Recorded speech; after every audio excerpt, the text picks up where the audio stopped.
And I would really appreciate it if you would stop Rob Taylor from blathering on and on.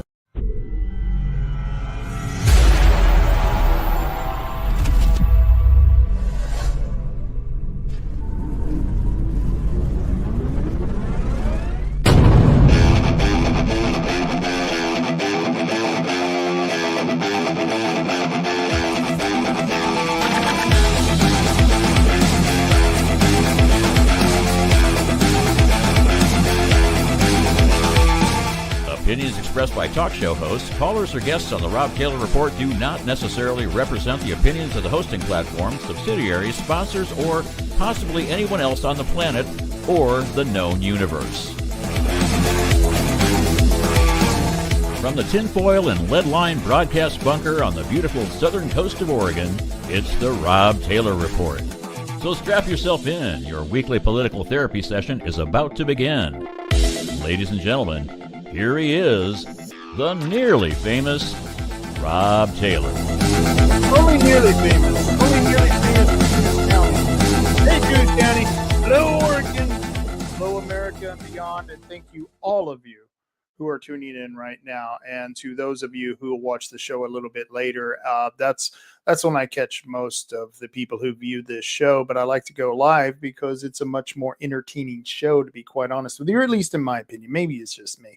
But at 4 o'clock, I got a guest for the first hour, and he is just, he's kick-ass. And it's Kevin Starrett, and he's going to he's going to wow us with his wisdom. The man has more wisdom in his little pinky than I have in my entire body. The guy is just absolutely a genius. And I think a lot of people think that about Kevin as well, even though he might not think it about himself. It's true. It's true. He's a genius. He's an old wise sage that I think a lot of more people should listen to, especially those establishment Republicans in the Republican Party.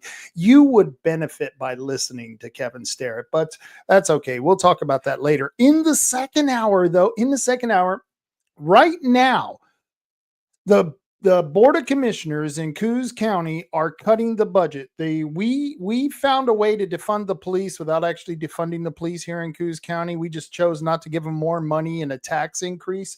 And so we voted down the second tax increase this year. The first tax increase levy was on the ballot in the May primary. Then we just had one now. It just got killed by 66% of the people. The one in the primary died by 60%. And you would be blown away that any politician would be stupid enough to try it again. But our commissioners, they tried it again. 66% of the people said, screw you, we're not paying any more taxes. And so they're now today, the meeting is happening right now as we do our show, where they're going to be cutting probably about 3 or 4 sheriff's officers. We're going to get an update in the second hour from Chris Castleman on this. But to start for the first hour, I want to bring on my favorite person to speak with on pretty much any damn issue, but especially the Second Amendment. Kevin Starrett. Kevin, how you doing, man? Well, I'm doing well. Thank you. No problem. I'm so glad I had you on the show because there were so many different issues that I love talking to you about because you always seem to have this incredible insight on things. But one of the things that most importantly we need right now is an update on Measure 114 or the legal case that's involving Measure 114 and the legal case that's involving Measure 2005. And you are the man you are the head of the tip of the sparrow, of the tip of the spear who is going through these people. The tip of the sparrow? I don't know. I guess that could work too. But you're the tip of the spear and you're doing this. Where are we at with Measure 114? All right. So the federal case, which was the first one that we initiated, is sitting in the Ninth Circuit and probably will be there for the next 10 or 15 years. The Ninth Circuit is slow walking it as much as they can. Initially, I think they were slow walking it in hopes that another communist would become president and appoint some more far left hacks to the Supreme Court. Now they're going to slow walk it because that apparently is not going to happen unless Biden pulls another move like he just did with pardoning his criminal son. So I don't anticipate much happening with that soon. There's a couple of similar cases that are they want to resolve those similar cases before they get to ours. Oh, that's what they've said. I don't believe what they're saying, but because those cases are not, they really aren't that directly related to what we're doing. So they're just sitting on it, hoping that the damage will be done and continue to be done for as long as possible before it has to be resolved. On the state level, where we are actually winning, because we had a judge who said, look, this measure is unconstitutional. The state, of course, took all your money and immediately appealed it. That case has been heard in the appeals court, and now we're just waiting for whatever they decide, which could be weeks, could be months, probably be a couple of months. And then I assume no matter what happens, it'll be appealed to the Supreme Court. Certainly if we prevail, it will, the new Attorney General has promised he'll take it to the Supreme Court and just do as much as he can for as long as he can with as much money as he can to just end gun sales in Oregon. And I think we'll also see an avalanche of legislation coming in January, probably replicating what 114 did by ballot measure. They'll probably do it by legislation. It will be utterly immaterial to them whether it's found unconstitutional. Why should they care? And I think what they may add, at least what they're sort of telegraphing, is additional regulations on the business, on the gun business. Now, if they're successful implementing the 114 regulations, they won't have to regulate gun stores anymore. There won't be any gun stores. But if for whatever reason that's not successful, I believe what they're going to try to do is add regulations to gun stores.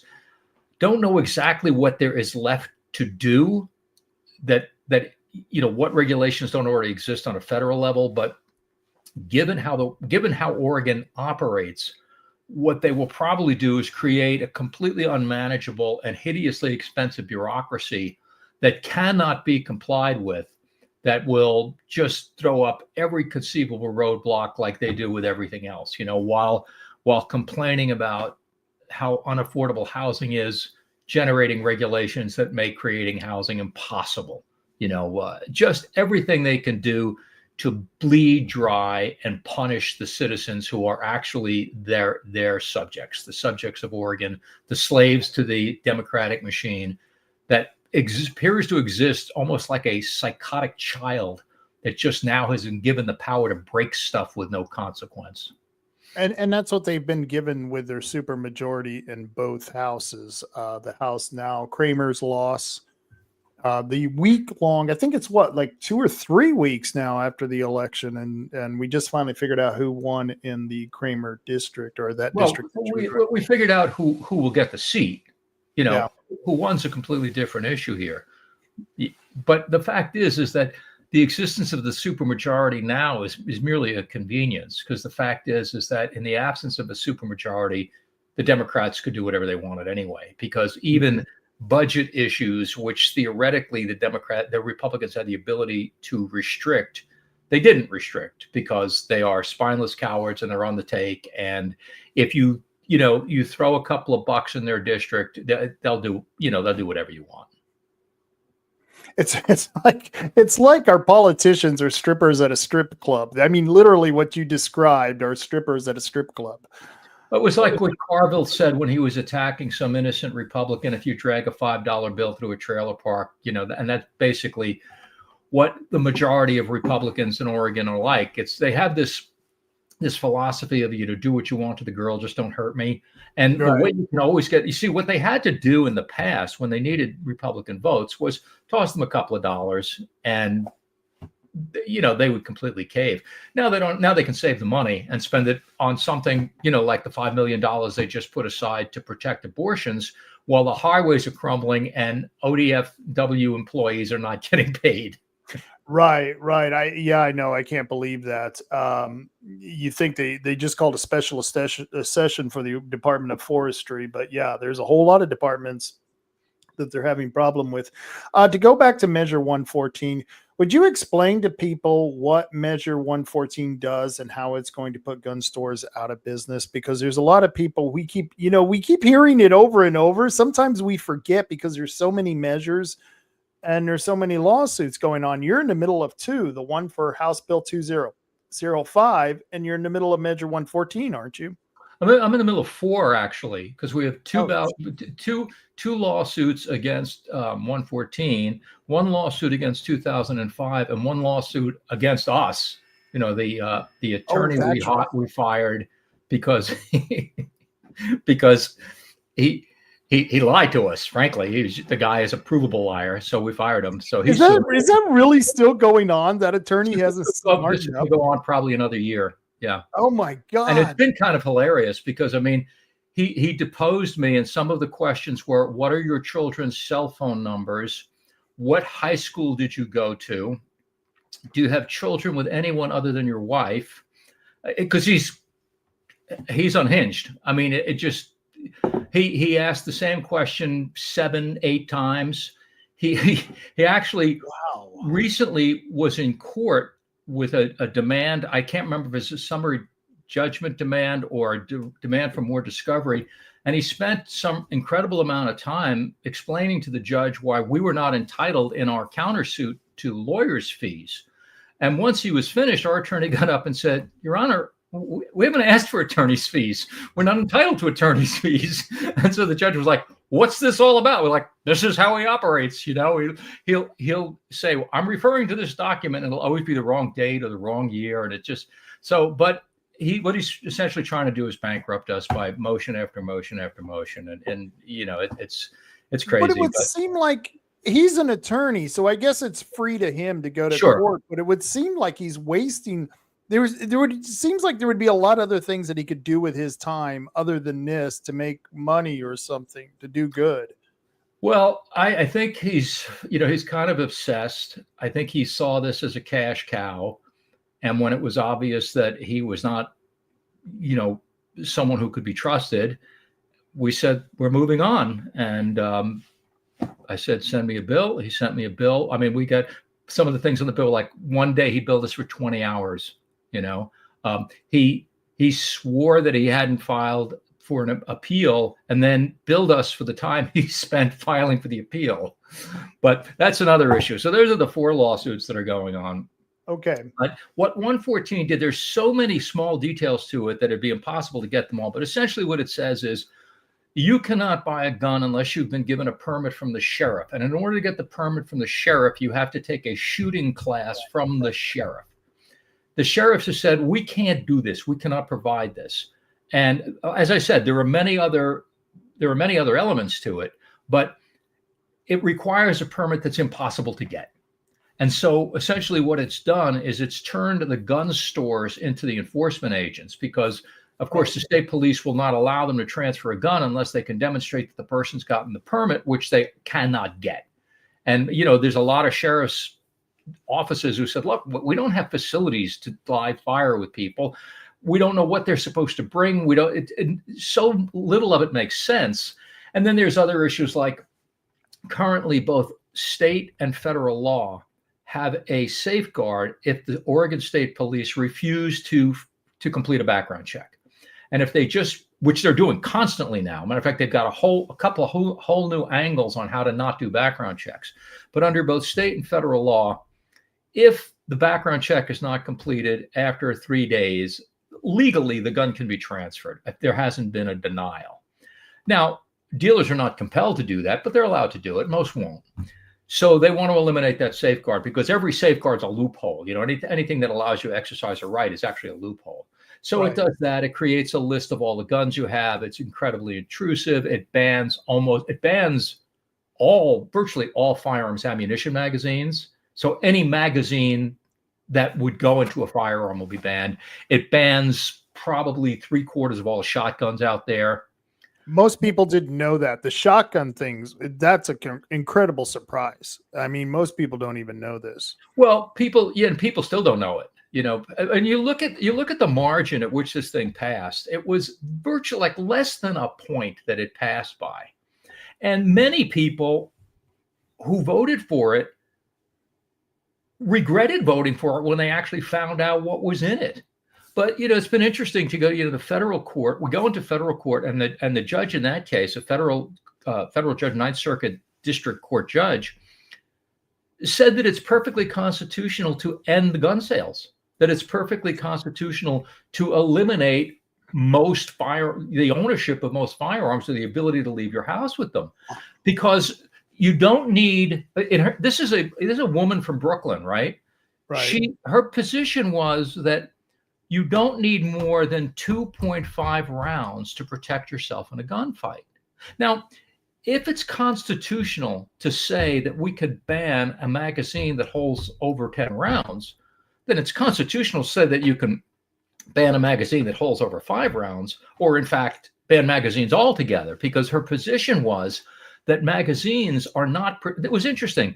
She said, these are not arms, they're accessories.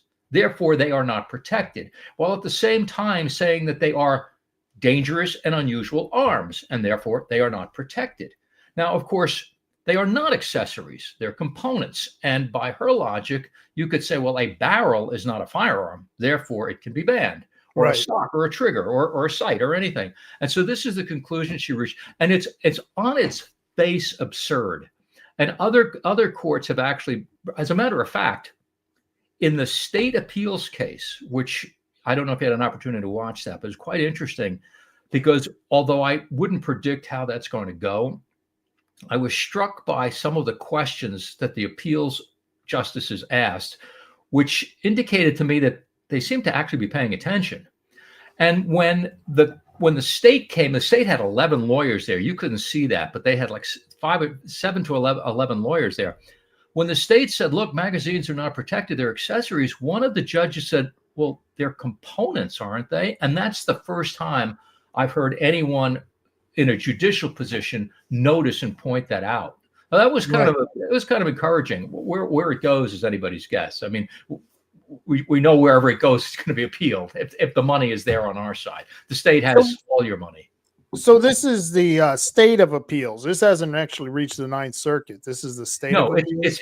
it's in the Ninth Circuit now on the federal level, and it's in the Oregon Court of Appeals on the state level, because there's two separate lawsuits going on, because the state lawsuit said it violated Oregon's constitution, and the federal lawsuit said it violated the U.S. Constitution. But as we've learned recently from events in Pennsylvania, the Constitution is kind of a hindrance. We don't have to obey that because people break the law all the time. People break the law all the time. We don't have to count. We don't have to stop counting ballots. We don't care when they came in. Precisely. So to me, it seems like you would want the Ninth Circuit to rule on this or decide on this before the state decides on it, because wouldn't they have to rule in the same or decide in the same favor as the Ninth Circuit if the state appeal goes after that trial goes afterwards? No, because one thing, first of all, the issues are different. Okay. Right? So we went into federal court saying it violated the Second Amendment. The state case said it violated Article 1, Section 27 of the Oregon Constitution. So they're actually kind of separate issues. But my understanding is, and some attorney might say I got this wrong, but my understanding from our attorneys is that if we're successful on the state level, the federal case goes away. Now, exactly why that is, this is judicial magic, I don't know, but obviously that would be great if that were the case. But that is what I've been told. That is just absolute nonsense. That's I don't understand how courts can, and you and I have seen this with the preservation and the sanctuary ordinance, where the judges actually rule against each other. That just blows my mind that they can even do this. And because you waste money on attorneys doing this, you waste a fortune. Well, the money is enormous, but it's also an incredibly long period of time. And in many cases, like right now, 114 has not gone into effect. As I said, the legislature can put it into effect coming in January, but for the moment, it hasn't gone into effect. But had the opposite happened, where it went into effect and we were in court trying to get it out of effect, for the months and years it takes to resolve this, it's .org, by the way. You got the wrong address up there. For the months and years it takes to resolve this, people's rights are gone. So hundreds of thousands, maybe millions of dollars are spent. Thank you. The time goes by, and for that period of time, people simply have their rights taken away. And having your rights becomes entirely dependent on how much money you have. And as we've, pointed out so many times in the past, the state has endless supplies of money and attorneys. They can't afford to fix the roads, obviously. They can't afford to pay the people who fought the fires, but $5 million, to protect the illegal aliens getting abortions, paying for lawyers for them and hotels and everything, that money we have. Because you see, big donations come in paper bags to Democrats from pot dealers. Yeah. The sad part is that's not even a story. That's not even a movie. That's real, man. It's not. I mean, we have 54,000 people who are registered to vote illegally. We have pot dealers bringing bags of cash to Democrat operatives. And then when they're caught, it's like, oops, that was no big deal, really. And then the vast amounts of money that were given under fraudulent, the wrong name and all that. Well, when their money is given to Democrats and Democrats decide whether or not it's a bad thing, you kind of know what's going to happen, So let me ask you, because now I don't want to buy a gun in Oregon because I may be waiting 6 months, a year, 2 years to buy this. Can I drive down to Arizona or Texas and actually buy a gun down there without having all the nonsense to go through? Is that legally allowed? You can buy a long gun in another state, provided you are not prohibited from owning it in the state in which you live. So, for example, you couldn't go, if you lived in California, which is actually looking like a better deal every day as time goes by. Right. You couldn't come into Oregon and buy a modern rifle because they're illegal in California. You cannot buy a handgun across state lines. But if you can lawfully own a long gun in the state in which you reside, you can buy that long gun in another state. What the hell's the difference? It seems like a long gun is much more dangerous of a weapon. Well, I have given up applying logic to this stuff. Let's talk about logic. I'm going to talk about, it's always a dangerous thing when you point out that a judge is an imbecile, because you might have to face them again. And God forbid we have to face an imbecile like Karen Immergut again. But one of the elements of 114 was a ban on what they called high capacity magazines, which was an ammunition feeding device of over 10 rounds, because these things are used in crimes. Now, if it's used in a crime, according to Judge Immergut, it's lawful and constitutional to ban it. Think about where you could go with that. Right. But here's what makes the whole concept so hilariously bizarre and stupid, is that magazines are, in most parts of America, totally unregulated. So there are states that have adopted this same idiotic policy about magazine capacity restrictions. But if you are a law-abiding person, you are now forbidden from having the most common magazine for your firearm, and of course, as I said, most shotguns. But if you are a person intent on committing a mass murder or gunning down school children like transgenders do in Tennessee, you drive over to Idaho and buy 400 of them. Yep. There's nothing that prevents you from doing that. There's no regulation. There's no restrictions. And what's really weird is the complete refusal of the left to address any of these realities. It's just like, well, listen, this is what the measure said. We're going to go with it, and we can do it. We can justify it. We can say it's constitutional because this device has been used in a crime. Well, what device hasn't been used in a crime? That's obvious, right? That doesn't even require saying that.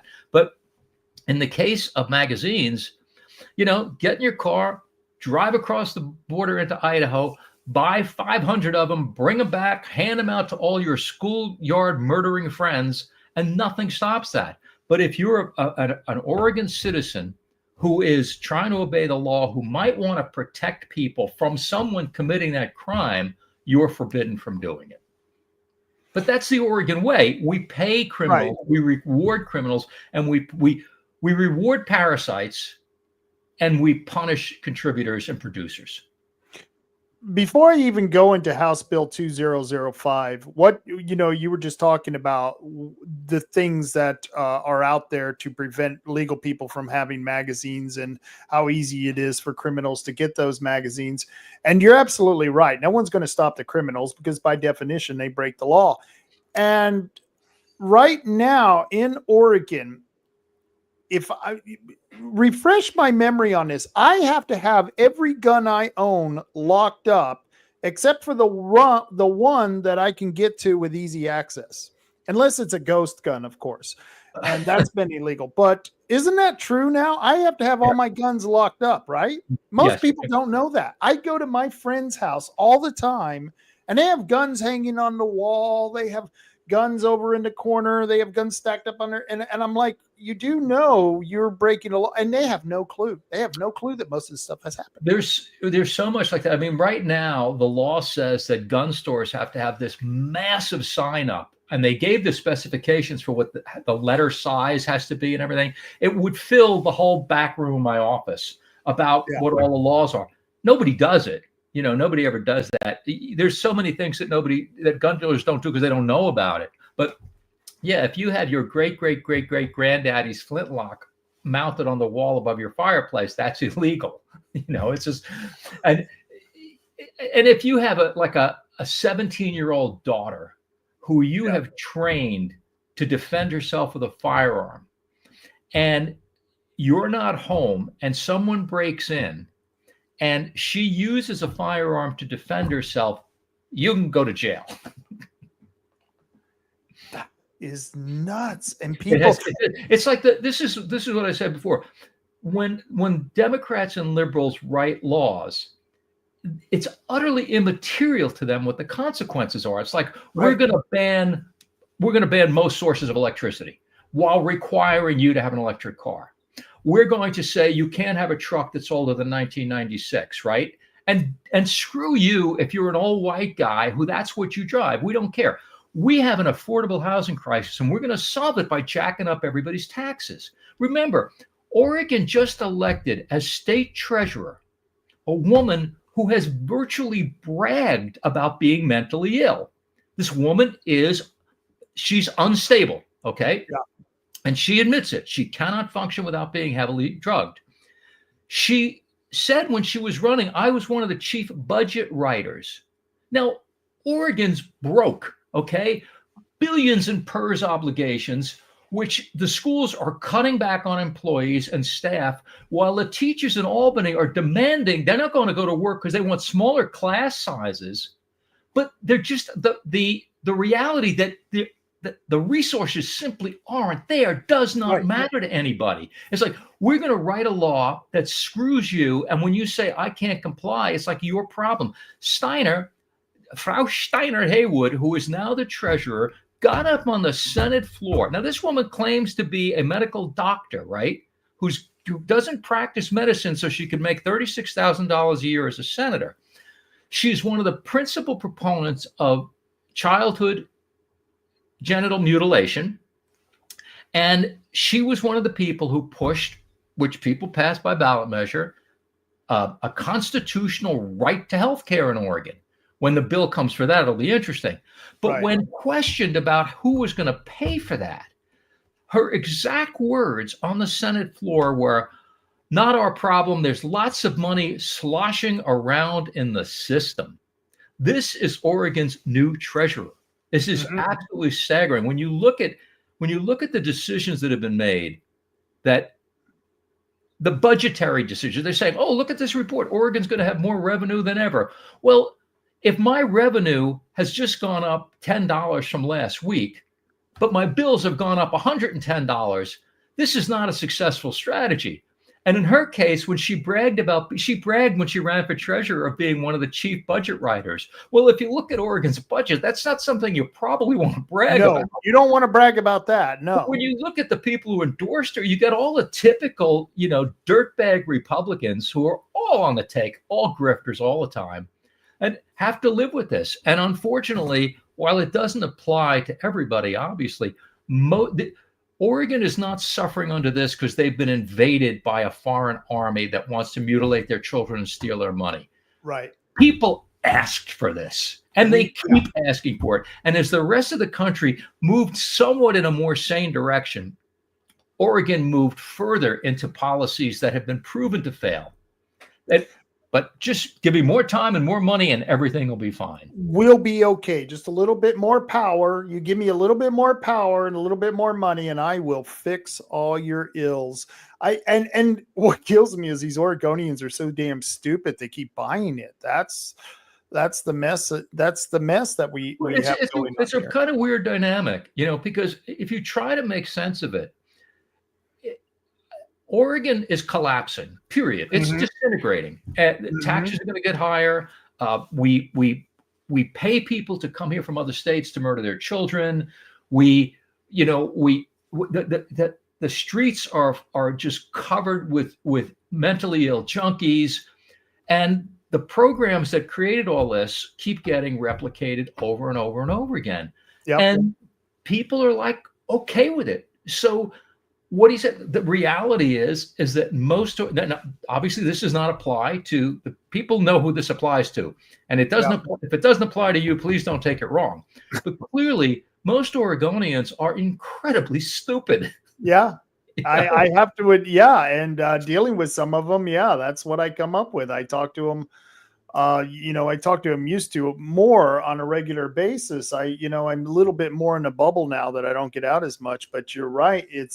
I used to sit there and listen to these people justify these things and it's nuts. I kind of want to relay this back to what I just said at the beginning of the show, talking about how we here as a county, we just voted against the second tax levy in the year. They tried to put one. They did put one on the ballot in the primary. We killed it by 60%. It was a safety levy to keep the pods open, the police open up to 98 beds. And we just had a second one and we defeated that one. 66% of us said no. I was one of the people who said no.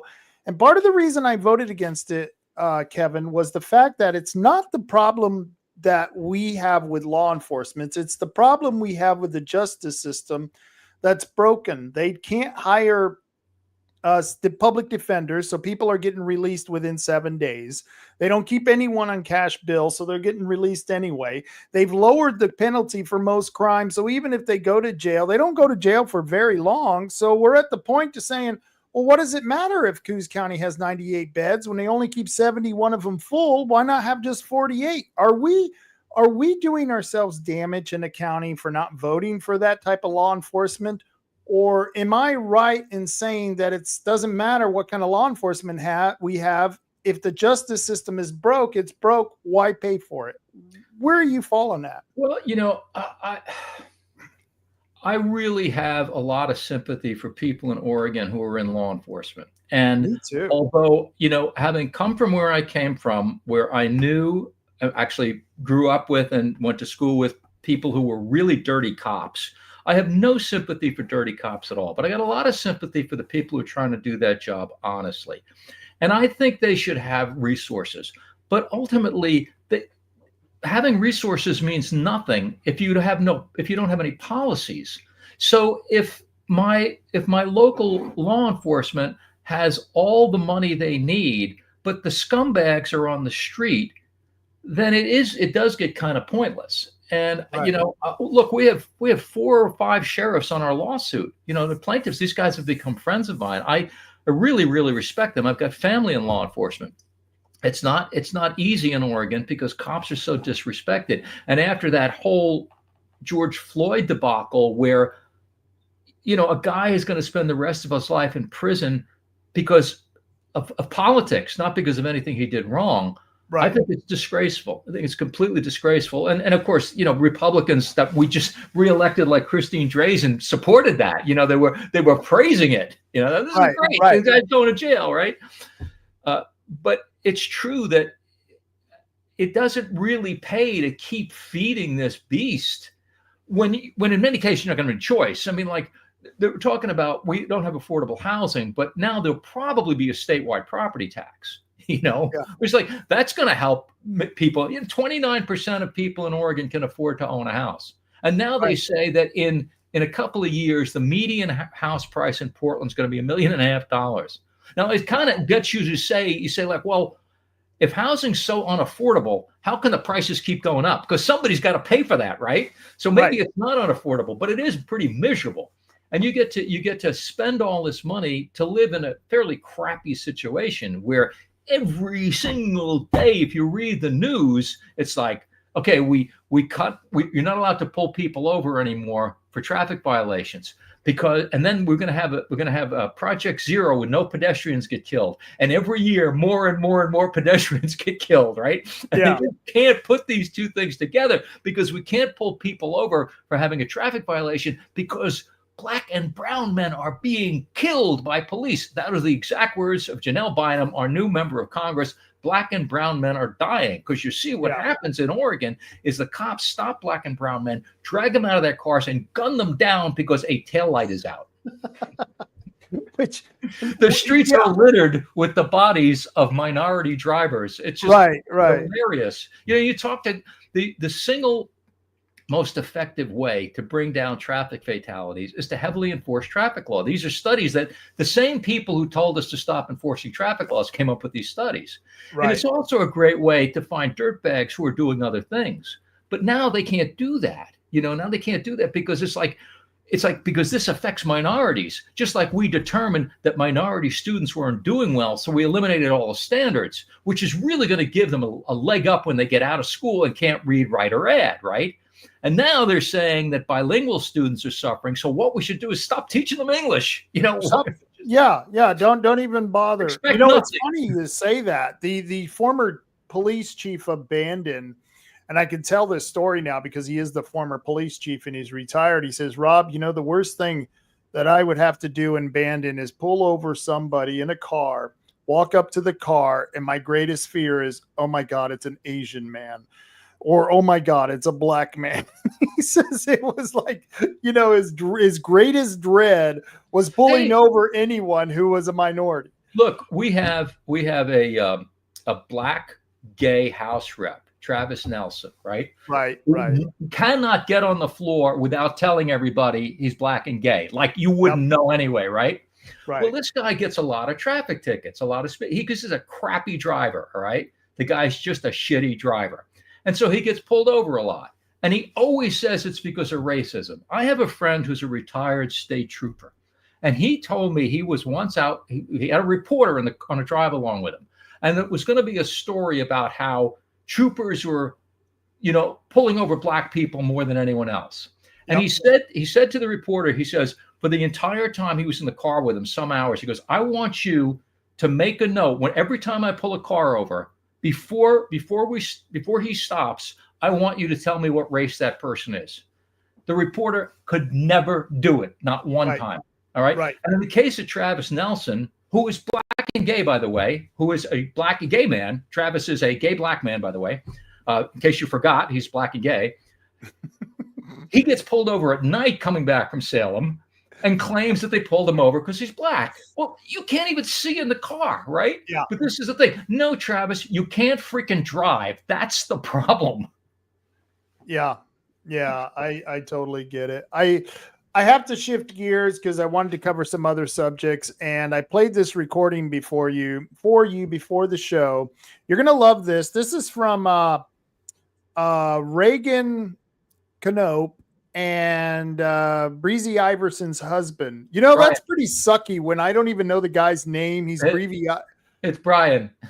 Brian Iverson. I only know him he's the husband of Breezy Iverson. He's Mr. Vicky. Mr. Vicky and Reagan Knopp. They mentioned you and Ben Edel in one of their comments, and I want to play it here, and then I want to talk about the legislative session that is now upon us. There are funny things of note. Before we talk about Kramer, Ben Edel, not a friend of the pod,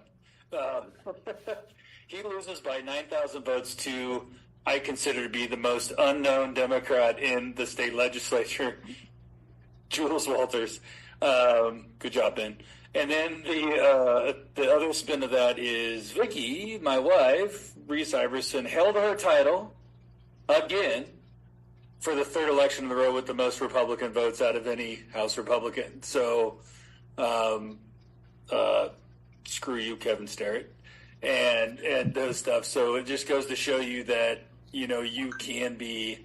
And she had an opponent, so it's not like she had no opponent. She had 2 primary opponents and a Democrat opponent, and she wiped the floor with all of them. So 29,001 votes. I think she's ballot chasing. I think we were just talking about she's going to pull the list. She wants to punch Ballot that chase. 950. And then we'll all get team vests made for the office. Most votes. We'll just work. It's hard to take him seriously. I don't think he can still grow a mustache. Little Reagan there. I don't know if you remember when he was a little boy and used to go to the Republican meetings. He's still a little boy. He's still a little boy. Is the Iverson's cabana boy. Actually, yes.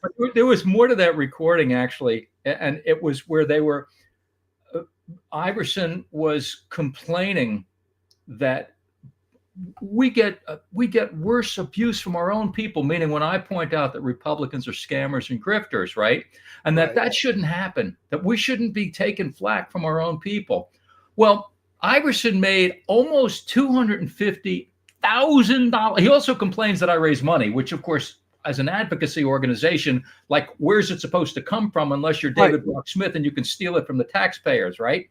Right. But almost $250,000 to attack a Republican, Noah Robinson, in the Christine Goodwin race. And not only did they wind up losing, Goodwin lost after spending almost $250,000 on the Iversons to attack Noah Robinson, but the attacks were almost uniformly lies, lie after lie after lie. Noah was a Republican, okay? This is what the Iversons do. So, and Goodwin was somebody who oddly lived in an apartment in a winery, even though she had a $2 million house in the next district. It's David Brock Smith district, which I would have supported her if she actually would have ran against Smith, which is the irony of this whole freaking thing. When you look at the grifters like the Iversons and others, and Stan Pulliam and all these consultants, right? And of course, Iverson not only gets money, the $248,000 he got from Goodwin, but he got the money from his wife too. Right. And she at one time was the House Republican leader who recruited the candidates, suddenly, Brian becomes their consultant. But this was all money that was spent to smear a good Republican candidate who fortunately wound up winning.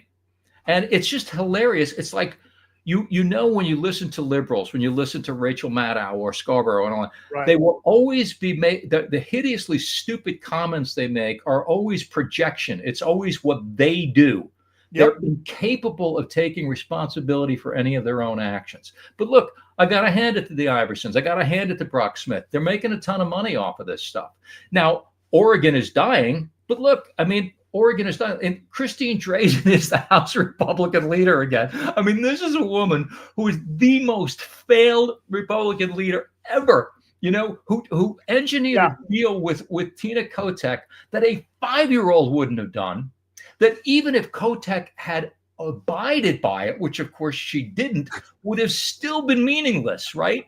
So after utterly making a fool of herself, she then goes down onto the House floor and she's so angry at Tina that she demands a vote on a censure, right? And you could see all the Republican House reps running for the door so they wouldn't have to vote on this, because it had 0 chance of success, 100% chance of retribution. And it's like, this is the imbecile. Now, look, Rob, you and I knew damn well she was going to be leader 5 minutes after she got there, right? Hold on. Did you ever put that in any of your newsletters? Because you made that prediction as soon as she beat Hebe, or even before she beat Hebe. You said if she beats Hebe, she's doing it to get the leadership position. You predicted all of this beforehand. Anybody could have predicted it. And you know why you knew that was the case? Because she said she wasn't going to do it. Yeah, She said, I have no interest. So that's when you absolutely, it's like when Biden said he wasn't going to pardon Hunter. That's when you knew he was going to pardon Hunter. That's the thing about Drazen. Drazen is a provable liar. She's an absolute stone liar.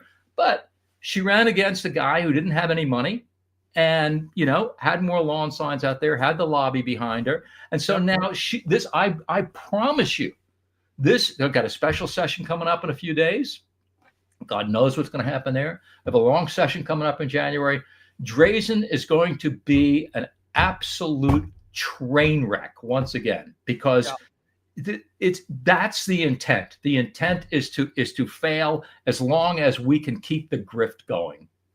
So they've got the Democrats have the supermajority in the House and the supermajority in the Senate. However, if the Senate House Republicans or the Senate Republicans decide to walk, can they stop it by taking away their quorum? Yes. It's super duper majority, right? Yeah, they could still do it. And so they'll never do it. Of course they won't. Of course they won't. And the thing is that you remember when the ballot measure was out there that said after 10 unexcused absences, they can't run again. You may also remember that at no point did the Republicans file a single ballot argument against it, because they wanted it to pass. They wanted it to pass so they'd have an excuse for not walking out. But here's the thing that people have to understand is that ballot measure says that they can't run again if they have 10 or more unexcused absences. Who gets to determine if they're excused or not? The House Speaker and the Senate President. That's now, right. Daniel Bonham, the current Republican Senate leader, loves to talk about how well he gets along with Wagner, the Senate president. Wagner's the one who said, screw you, Dan, you can't run again. But for some reason, Dan and Wagner are good buddies, right? When they walked out last time, Knopp engineered a return of quorum. He made a deal, right? That they returned the quorum, and in exchange for that, they essentially got nothing. What he didn't do, though, is he didn't make one of the points of negotiation that the absences had to be excused, which he could have done. That Wagner could have said. The first thing. That should have been the first thing. Nobody's doing anything until those absences are excused. Right. This is like not a deal Donald Trump would have made. Okay. No. So they still can walk out, and they still can say, we're not. You want to do this? This place is shut down from day one until we get what we want. But I guarantee you, there is no Republican leadership. It ain't going to happen. So they could have done that. That's what makes me mad, Kevin, is they could have done that. And then they had three of their own sell them out. Knopp, Anderson, and I forget who the third one is. And they had them sell, they sell out these Republicans. Chuck Smith was there. Finley was there, Finley was there. But then instead of going after those four people who were there the whole time, who never who tried to deny them a quorum. They never walked with the other senators who walked.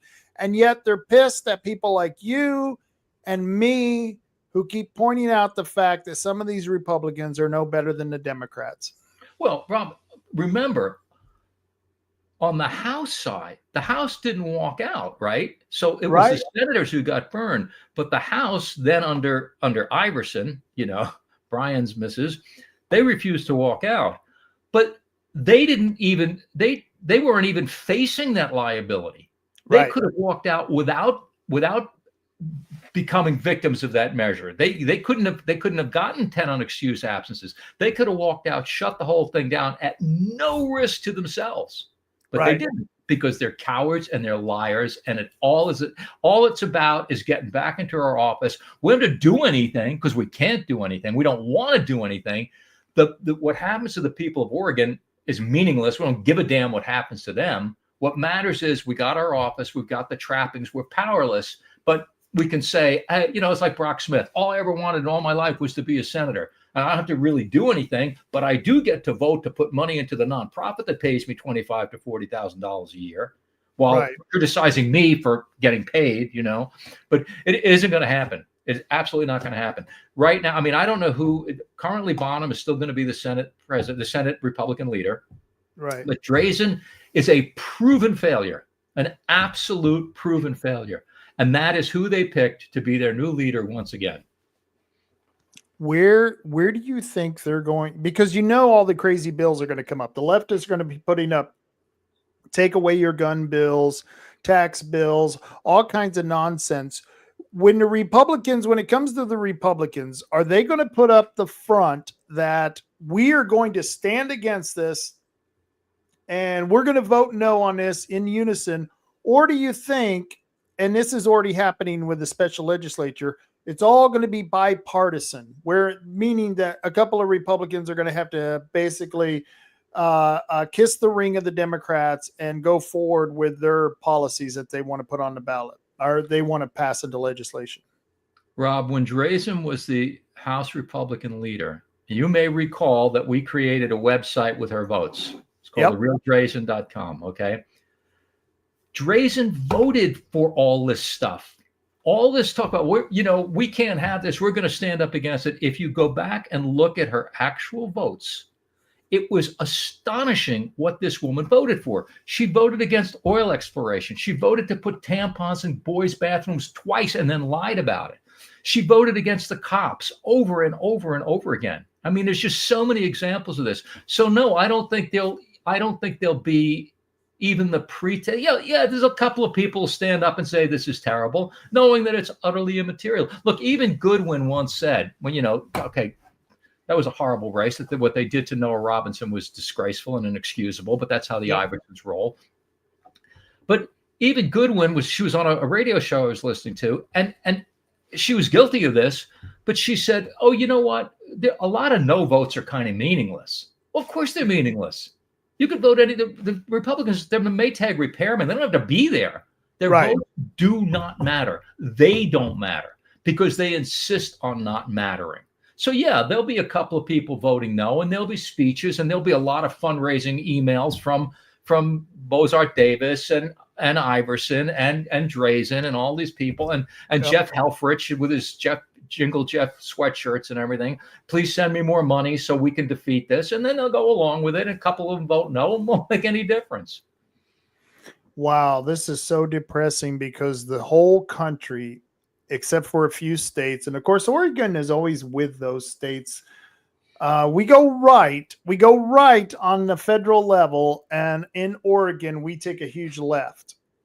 It's just amazing how we can still function. It's going to be worse than ever because now Kotek and the communists who serve her have created this boogeyman that Donald Trump is coming to force you to have 50 children and is going to pollute the air. All of this demented, weird fantasy that they come up with, and he's going to be stealing little Mexican babies and just insanity, right? And so a whole lot more money that could go to some kind of relief for the people who they admit are struggling will go to buy more abortion pills and to pay for more lawyers, for more illegals, and more gun control so that people who are being attacked in the streets will have less and less way to defend themselves. But it won't go to fixing the roads, and it won't go to paying the people who fought the fires, and it won't go to anything that government is actually supposed to do. It'll keep going to these left-wing nonprofits that cater to sexual minorities and people who don't know what gender they are, and people who get bus passes for transgender. It's just insanity. Get millions of dollars in government money for that, while people who work are going to get insane utility bills, can't register their cars, won't be able to get fuel, and their taxes will go up. All because we got to save people some money, Yeah, we got to. Yeah, I know, and I can't wait for those speeches as well. And like you said, I can't wait for the newsletters from Court Boyce and David Brock Smith on how well they're defending us while they need more of our money to defend us against something that isn't even defendable. Well, that was with the hilarious during the campaign. It's like even after some of these people won, they were still saying, I didn't reach my goal of $1,675. So please chip in $5 so we can fight this agenda. But they don't fight the agenda. They don't do anything. And I think, it made very little sense to get these daily emails from Helfrich and Drazen and all these people. But it's a good mask for where the money's really coming from, which is the big donors who I think should know that the big Republican money is going to people like Iverson to attack Republicans. Yeah, absolutely. one of the things I definitely want to add. Wow, am I not up there? There I No, you're am. not. Okay, one of the things I wanted to ask you, tying into the last issue I wanted to talk about, is that we've got a whole new federal administration to work with, which is great. It's the Trump administration. We should be doing pretty well under that. And the fact is that Tina Kotek just put out her budget. I forget what it's called, the budget agenda, whatever. Her budget coming up in the future, and a lot of it depends on federal dollars. Do you think that the president or the administration itself will have a lot of say over Oregon if they wanted to? Do you think they're going to have a lot of say over them? Because a lot of our money comes from the federal government, and it seems like they should be pulling some strings to keep us in line as a state. I hope so, but what the state will do is they'll spend millions of taxpayer dollars suing the feds. They'll jack up everybody's taxes. The people of Oregon will suffer for this. That's what's going to happen.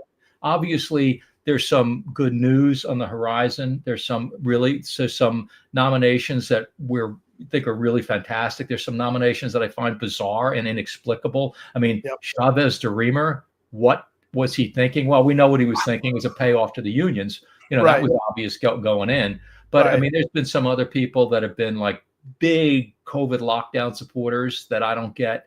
But I'm happy. Kash Patel's a great nomination. Tulsi Gabbard's in there. Kristi Noem. God, I mean, the smartest man who ever lived. Musk and Ramswamy. That's going to be epic to watch. But don't make any mistake. The deep state, their job is to stop all this. And for generations, they have been in the business of killing people, because there's big money in killing people and there's big money in war. So that is not going to go away easily. This is going to be, I'm hopeful and I'm optimistic, but I have no illusions that the deep state is going to quietly go away. There's some lawyers are going to quit, that kind of thing. But this whole thing would have to be disassembled from the ground up. And look, they already tried to kill Trump twice. There's the federal agencies that we created are the problem. And they have a long history of eliminating people in very, very ugly ways. So it ain't going to be easy. No, it isn't going to be pretty. And I'm hoping we get at least somewhere. And Department of Education, that always cracks me up. I mean, that's one of the departments, I don't know, anyone who looks at their success or the lack thereof should say, okay, the Department of Education, that needs to go. I mean, just by the sheer fact we're spending so much money and we're lower in our educational standards than ever before in the standards, the international standards. We're behind Belize in education. It's really sad. And yet people, I hear them all the time that, well, we got to keep those agencies. Those agencies are important. You know that the Department of Education has only been there since 1979. That's not even nothing in legal terms. Howard Phillips, who ran for president of the Constitution Party, I was the chair of the Constitution Party in Oregon, and I had lunch with Howard Phillips, and he was actually the head of the Department of Education under Nixon. And his plan was to eliminate his own department, which would have been a great thing. But so many of these federal regulatory agencies, the Food and Drug and all these people, we look at the stuff they're supposed to be regulating and think it would be nice if somebody was making sure that we weren't being fed poison and the drugs we were getting are tested. The fact is that ain't happening. Those regulatory agencies are all completely in the pocket of big pharma and the food industry. And so we get rid of all of them and probably be safer than we are now, because their approval of things is based purely on payoffs. That's all it is. And so all the agencies that regulate doctors and everything, I would like to know there's some oversight there. But the fact is there isn't. And we'd be no worse off if they were all gone. That is the truest thing I've heard spoken in quite a while. You are absolutely 100% correct on that. I mean, I think we are just living more dangerously by overprotecting ourselves, because bureaucrats, what do they know about most of these industries that they're passing regulations on? Most of them don't know a damn thing. I mean, we talked to a little girl and I call her a little girl because that's what she seemed like. She was probably about 24, 25, and she was responsible for the environmental impact of the wind turbine. She worked for BOEM, and we asked her when she came to the meetings, have you ever been out on the ocean? You ever been in the water? Oh no, everything I need is right here on the internet, is right here on my laptop. And she doesn't even go outside. And yet she's the one who's advising BOEM on their environmental regulations. Yeah, it's all a massive payoff. And Yep. if you look at what Naomi Wolf they finally got the Pfizer papers released. The big pharma wanted those papers hidden for 75 years. These people who are regulated by our government knew that these things were killing people. They knew it was affecting women's reproductive cycles. They knew young men were getting heart attacks. They knew all this. Absolutely.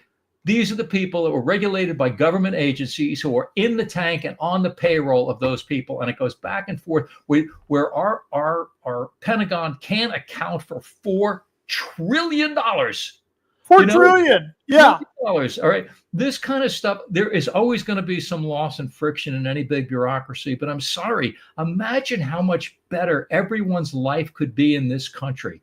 How many fewer people would be living in tents if they weren't having this money stolen from them by these grifting, corrupt bureaucracies who are lining their own pockets all the time. It's just an absolute outrage. I'm not real hopeful about that, but I'm sorry, 4 trillion here, 4 trillion there. Pretty soon, you're talking real money. You're talking real money. Yeah. Well, Kevin, gosh, I thank you so much for coming on. That was a very enlightened conversation. I appreciate it. Before I get you out of here, I know that we want to encourage everyone to go to OregonFirearms.org and sign up for your newsletter. You don't send it out a whole lot, but when you do, I always get excited. I mean, that last one talking about in with the old, out with the old, in with the old. And I thought, before I even read it, I knew exactly what you were talking about. But well, I'm glad you liked it, and thanks for having me on. No problem. You take care, man. All right, I'll see you. All righty. And that was Kevin Starrett. There is nobody more than I would rather have on this show than Kevin Starrett to talk about some of the things that are going on. And it just blows my mind why anyone would watch any other podcast about the Republicans, especially podcasts that are put on by Republican elitists. I mean, that just blows my mind that people are complaining about Kevin Starrett. No, people should be hailing people like Kevin Starrett and all the rest of us who are out there as activists taking on these issues, because the Republican Party fails at a lot of different things. And we're trying to change that here in Coos County. We've got new leadership in the Republican Party. The chair is the former vice chair, and hopefully we can get him to come along with what we would like to see done with the local Republican Party, because the state Republican Party, well, wow. I don't know if you can even call them conservatives. They're certainly not conservatives, but they are registered Republicans and they are in charge of the party. And well, what are you going to do? What are you going to do? That's just the way life goes, is that sometimes bad people get into high positions. And that's what has happened here in our Republican party here in Oregon. And that's why, to be quite honest with you, I think the legislature is going to be even worse than what Kevin said, because the Republicans who won are the Republicans who are the first to always sell out. They're the Vicky Iversons, they're the Christine Drazens, the David Brock Smiths, the Court Boyces, all of them who are always willing to glad hand across the aisle and do whatever is best for them, not what's best for their constituency. And to be quite honest with you, what would be best for the constituency? Well, I'll tell you, as soon as the legislature starts in 2025, this is in January 2025, as soon as they start passing imposing some of these bills, no matter how crazy they are, like the child mutilation bill, any gun bill where they want to restrict your gun rights, I think the Republicans should just walk the hell out. I think they should just leave. And that's not going to happen. You're not going to get representation in your legislature this year. I can guarantee it. Right now, I was hoping that Chris Castleman was going to give me a call, and I will see if let's see. Nope. I got an okay. Tim, we were supposed to have him on, but he didn't get on here, and Chris hasn't sent me a message. Let me send him a message. Let me ask him if he is still at the meeting.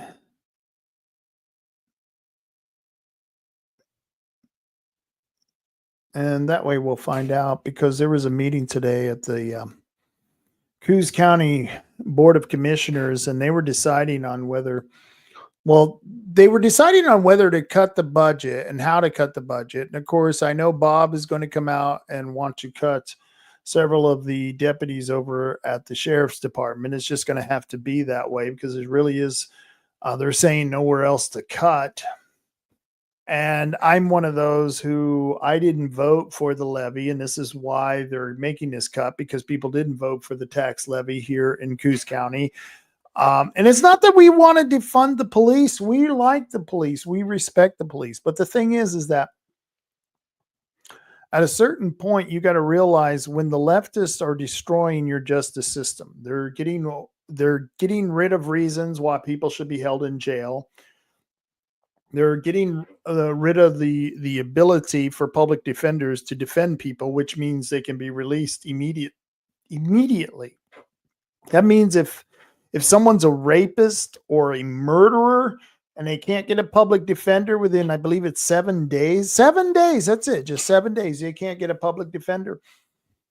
They let them go. They just let them go.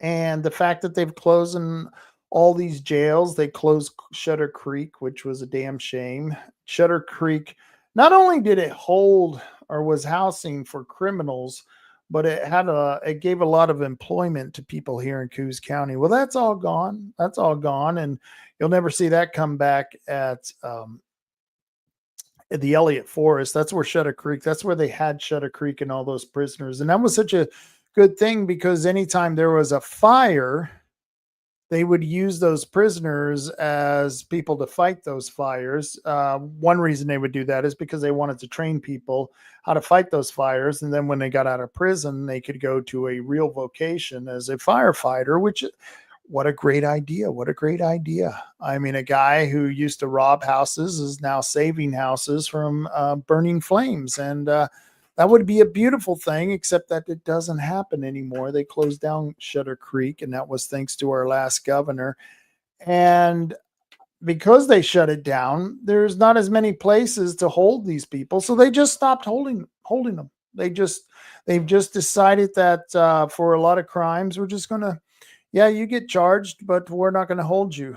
And, so that's why a lot of the law enforcement, this rolls downhill. So a lot of law enforcement, they look at this as, why even bother giving somebody a ticket? Why even bother arresting somebody? I go out there every day. If you're a cop, you go out there every day and you're trying to clean up your community and keep bad guys out of the community. And yet that's the opposite that's happening. In fact, as a police officer, you have to cater to the bad guys. You have to cater to the bad guys, and you have to allow them to commit crimes because, they might be a minority. They might be gay or lesbian.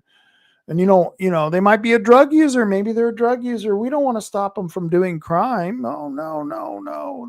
That's not what we want to do today. And now everyone thinks it's okay to commit crimes. It's not a problem of the drugs. It's a problem of lawlessness. It's a problem of lawlessness. And that's what's happening to Oregon. And, oh, look, none of your business is in. Better to lose a couple of LEOs than it is for more and more people to be taxed out of their own home. You can be sure that those LEOs will back up Big Brother when it comes to taking your home. And That's exactly right. None of your business. If we support the police are the first ones who are going to be there to take away your house if you don't pay taxes. If you can't afford, say grandma can't afford taxes. Well, who do you think's going to enforce those tax codes? Well, it's the sheriff's deputy. It's the police. So maybe it's not such a bad thing that we get rid of some of these people. If there's no one to enforce the law and the law has gone bad, then is that a bad thing? I mean, if the law was good and actually protecting people and protecting their rights, wouldn't that be a good thing? I would think it was a good thing. But unfortunately, it's not the case anymore. The police officers are there to basically serve the deep state, the establishment, the bureaucrats, the fat cat bureaucrats who make a lot of money off your taxes, which makes you wonder, why the hell are you paying those taxes? Why am I paying the taxes to a bunch of people who want to take more and more of my property? None of your business. He makes another comment here. He says, and there's a lot of very limited fixed income people in these parts. Many are barely able to pay their way as it is. And that is absolutely true. And it's not just here, none of your business. I've got parents who are living on a fixed income and they've got a lot of health problems. And there's no way they can pay for all their treatment for their health problems and be able to pay for their average life expenses on the Social Security that they receive. And they do receive other monies from their retirement, but it's not a whole lot of money. Most of their money now comes from Social Security. And get this, they tax Social Security. They tax Social Security. Trump is supposed to stop that. I hope he does. But they tax Social Security. And of course, they have to pay all kinds of property taxes. And it's not cheap to pay their property taxes. And when you're on a fixed income, it's not cheap to make those ends meet. So therefore, you've got a lot of elderly people, not just elderly people, average people, young couples. I don't know how young couples make it today. When I was a young man, I think I paid, what was it, $225 for a 2-bedroom apartment and one bed and 2-bedroom apartment, one bath. And I paid $225 a month for this apartment. That same apartment in Albuquerque is going for about $1,800 today. Same exact apartment. I don't know how kids can afford that. For $250, I lived like a king. I had 2 bedrooms. So if I got tired of myself, I'd just go to the other room. But that's not the way we have it today. Today I don't know how these young kids live. I don't know how they're making it. I don't know how they're surviving. And it's sad to watch the state of affairs when it comes to these young people who are trying to raise their kids, who are trying to raise the future generations of our country, and they can barely make it. It's just a very, very disturbing situation. And more, the government is keep asking for more and more. More and more, they keep asking for more and more. And they always have an excuse for, this time it's just for economic development. It's just a wafer thin. It's just a wafer thin. It's a wafer thin. You can inhale it. It's such a small tax.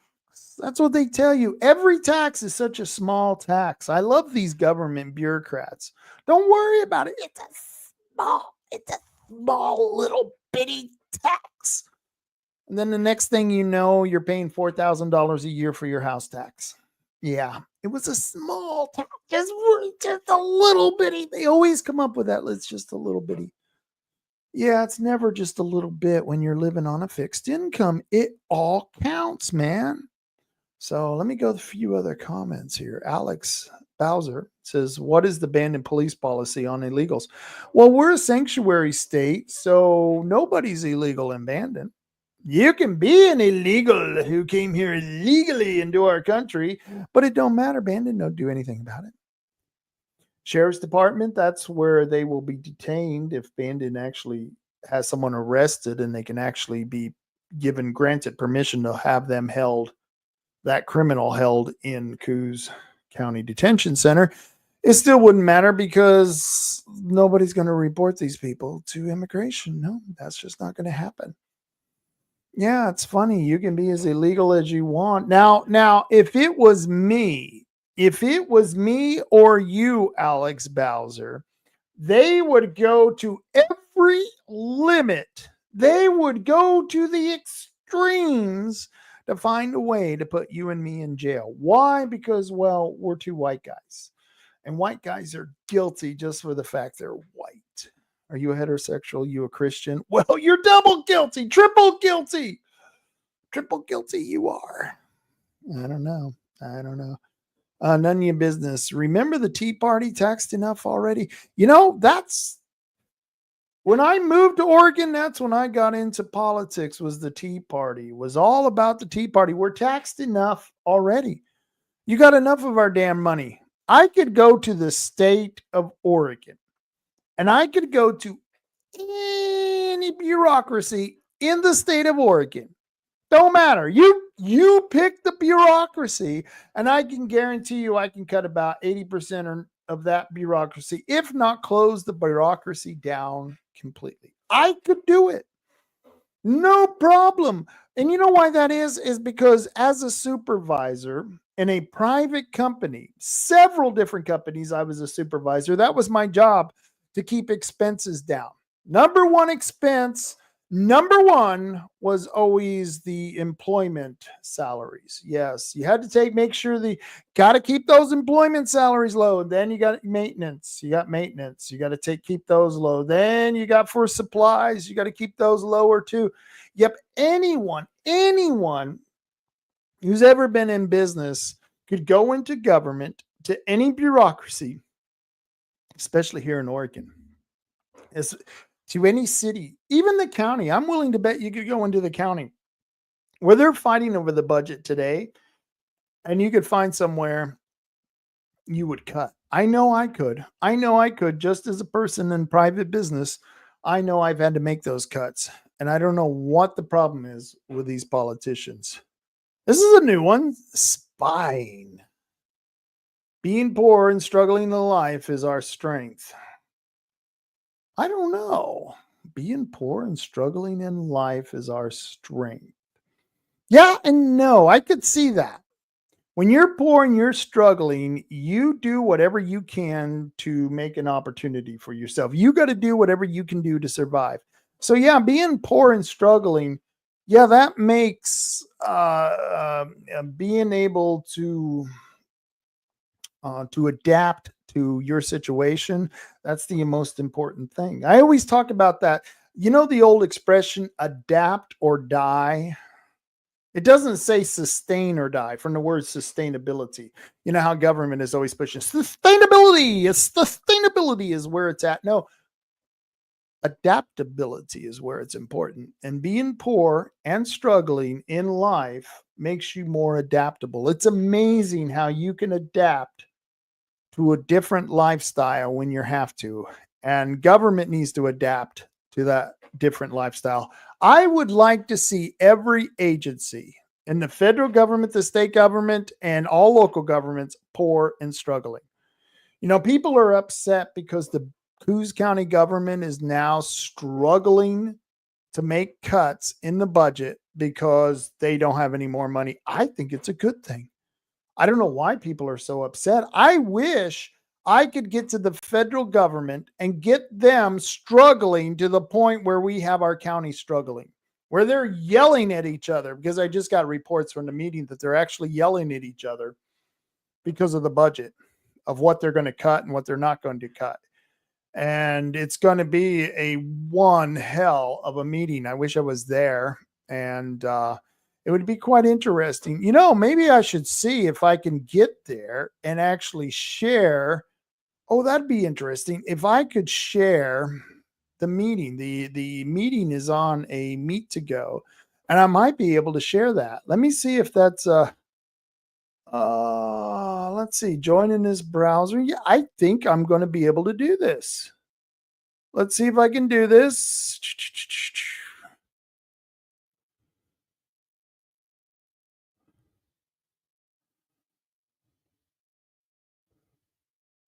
Okay, hopefully you can still hear me, because now my let's see if I can share. Let me see if I can share the meeting.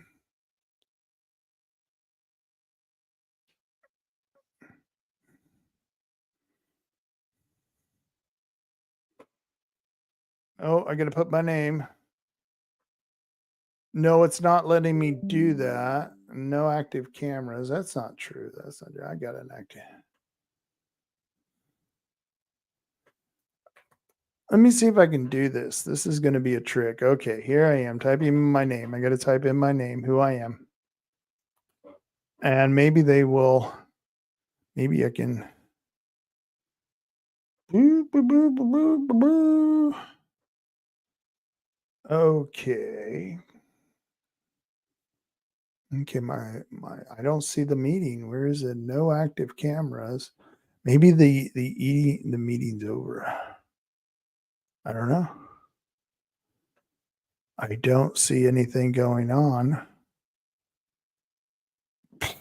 Just me at the meeting. No, that's not okay. I'm trying to get us to the go-to meeting at the Coos County, and for some reason I'm not getting it to pop up. I can't see the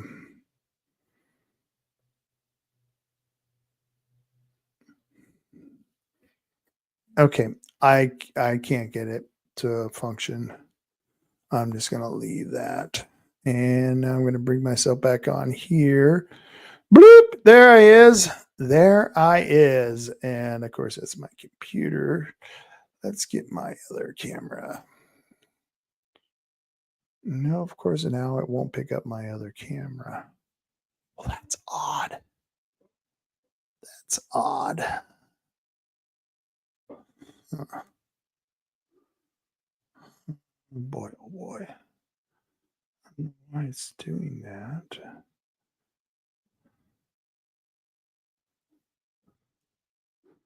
Yeah, no, but it's just not going to help me. It's just refusing to help me.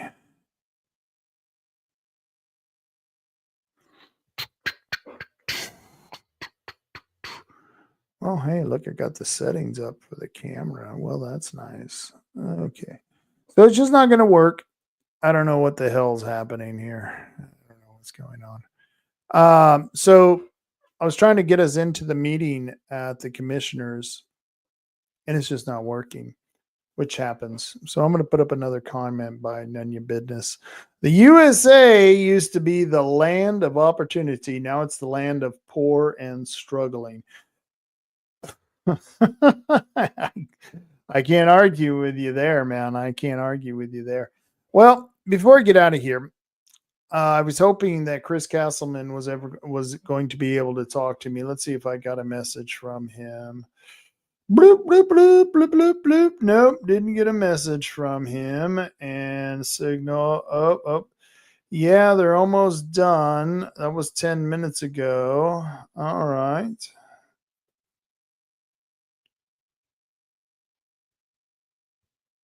And so he hasn't come on, so maybe they're still meeting. But tomorrow they're having their Board of Commissioners meeting. Now, I recommend if you don't live in Coos County, you find out when your Board of Commissioners is meeting. The county is the first level of defense here. The county, the city, the school boards, all the districts, those are the first level of defense. You got to work within these commissions and these boards to make sure that what you want done in your community is being done. And the only way you can do it is by going to these meetings. Tomorrow, the Board of Commissioners in Coquille, they're having a meeting at 9:30 a.m. in the Owens building. You all know where the Owens building is, 201 North Oregon. Now, don't go to the county courthouse. I know I got a picture there of the county courthouse. No, you want to go to the Owens building. And in the Owens building, they have their meetings, and it should be an interesting meeting tomorrow because we're going to be talking on several different things. I'm sure we're going to be rehashing the budget. All those decisions are being made today, but I can guarantee you it will flow back over into the commissioners' meeting tomorrow. But more importantly, the North Bend Urban Renewal Agency is going to the county, and they're going to ask for the county to increase their indebtedness by $45 million. And they've got a proposed plan of what they're going to do. They're going to be buying some buildings. They're going to be redesigning some buildings, building up the infrastructure around certain buildings. They're going to try to make it more applicable for developers to come in and utilize all the money the taxpayers are spending to upgrade these properties. And it's going to cost who knows how much money. You never know with government. They can give you an estimate, but it's just a guesstimate. It's just a guesstimate. But they're going to come in with a guesstimate. But the final increase is $45 million that they want to increase on their indebtedness for the URA agency. And I'm willing to bet tomorrow may be the first day in a long time that we see the county board of commissioners vote down an urban renewal project. I haven't seen it ever happen in the 20 some odd years that I've been here and been working with the board of commissioners. I have never seen them vote down an urban renewal agency. We came close once,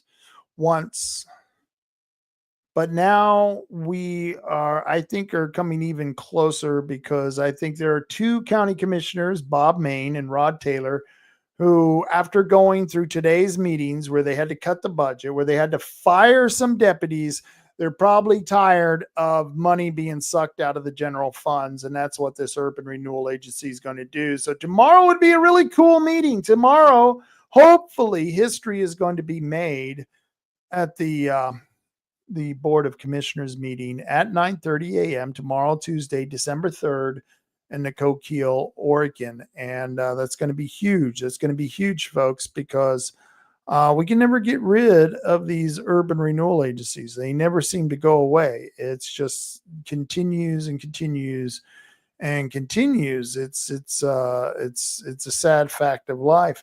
Let me see if there's any other meetings happening this week. December 4th, legalization of Church Road. That was an issue here in Coos County. Some guy kept locking up the road and wouldn't let people to go see their dead relatives in the cemetery. Well, they're going to legalize the Church Road. They're meaning that the county is going to take authority over the Church Road. And of course, they won't be able to close it down. It'll be open for anybody who wants to go see their dead relatives. And if their dead relatives are buried in this cemetery, I think that's kind of important if you're able to see your dead relatives. Let me see if my camera ever came back on. No, my camera still is not on. I don't know what the hell is going on with that. Let me see if I can get rid of legal. I'm trying to go back to that meeting and see if I can get in. No.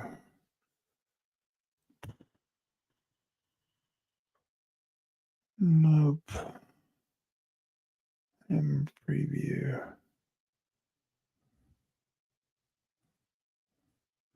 I can't get it to switch. Otherwise, I'd get it to switch my cameras. But for some reason, it won't do that. It just won't do that, and I don't know why. Okay, well, let's see if we can get that here. Now that I turned it off. No, still the same thing. That's all right. You can see me. What the hell? All right. So it looks like Chris Castleman isn't going to be able to join me. The meeting is running over is what he's saying. He says, let's see. Yeah, they're almost done. That was about 16 minutes ago. They're still talking. It looks like he's not going to be able to join me. That's perfectly fine. We'll find out next week what happened this week, and I'll be going to the meeting tomorrow. We're going to have a Friday night rant. I don't know what we're going to be ranting about, and I should have a kick-ass guest on Monday.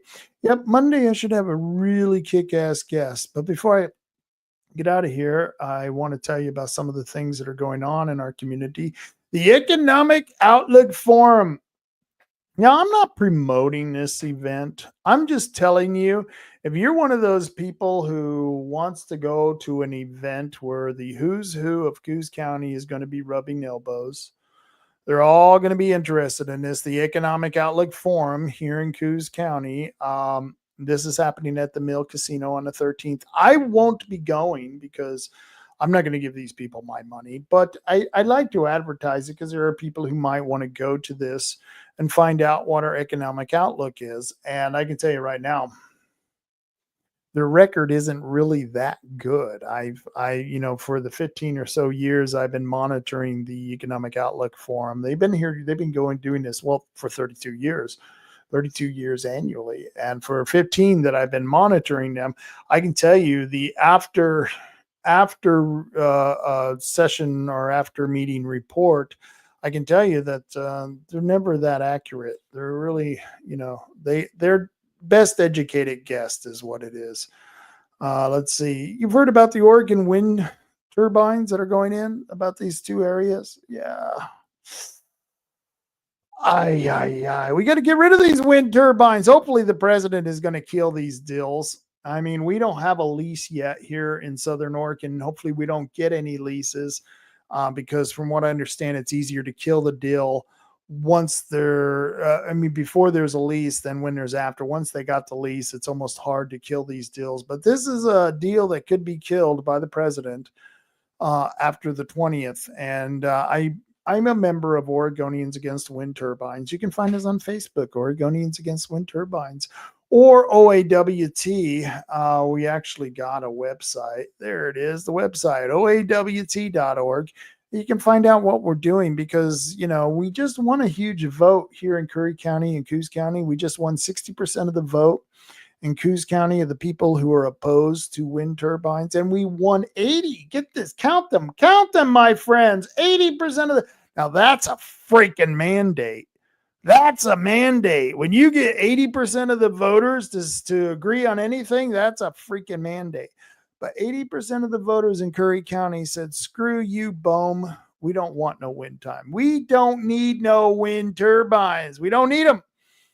And if you want to find out more, because the federal government is the federal government and they're going to do what they want, go to OAWT and check out our website. But there is a meeting. See, this is what kills me. The auction has been postponed. We won on the ballot, and yet here is the Oregon Department of Land Conservation and Development holding a round table on the roadmap for these wind turbine energies. And you know what created that roadmap? Well, it was a bill that was sponsored by David Brock Smith, Senator David Brock Smith. He sponsored a bill that was pro-windmill because he was pro-windmill himself.